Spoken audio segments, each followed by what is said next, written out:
Breaking update ఉగ్రవాదంపై ప్రపంచ దేశాలను ఏకం చేసే పనిలో ఉన్న ప్రధానమంత్రి నరేంద్ర మోదీ బ్రిక్స్ శిఖరాగ్ర సమావేశంలోనూ తన గళం వినిపించారు. బ్రెజిల్ దేశంలో నిర్వహించిన 17వ బ్రిక్స్ సమ్మిట్ కు ప్రధాని మోదీ హాజరయ్యారు. సమావేశంలో శాంతి భద్రతా అంశంపై భారత్ స్టాండ్ మరోసారి వినిపించారు.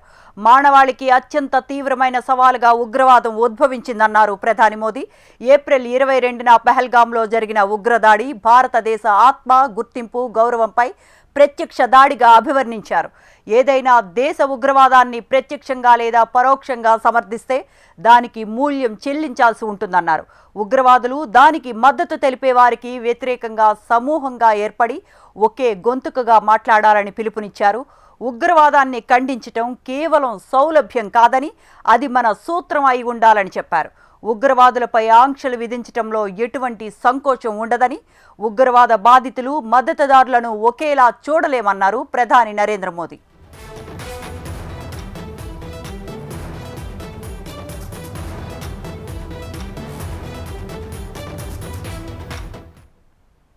ఉగ్రవాదంపై ప్రపంచ దేశాలను ఏకం చేసే పనిలో ఉన్న ప్రధాని నరేంద్ర మోదీ బ్రిక్స్ శిఖరాగ్ర సమావేశంలోనూ తన గళం వినిపించారు. బ్రెజిల్ దేశంలో నిర్వహించిన 17వ బ్రిక్స్ సమ్మిట్కి ప్రధాని మోదీ హాజరయ్యారు.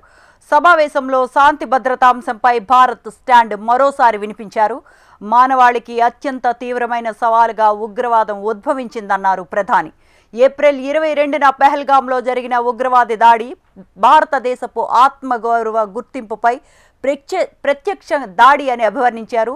ఏదైనా ఉగ్రవాదాన్ని ప్రత్యక్షంగా లేదా పరోక్షంగా సమర్థిస్తే దానికి మూల్యం చెల్లించాల్సి ఉంటుందన్నారు.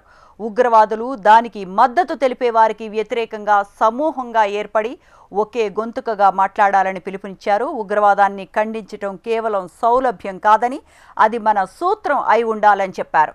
ఉగ్రవాదులపై ఆంక్షలు విధించటంలో ఎటువంటి సంకోచం ఉండదని, ఉగ్రవాద బాధితులు, మద్దతుదారులను ఒకేలా చూడలేమన్నారు ప్రధాని నరేంద్ర మోదీ.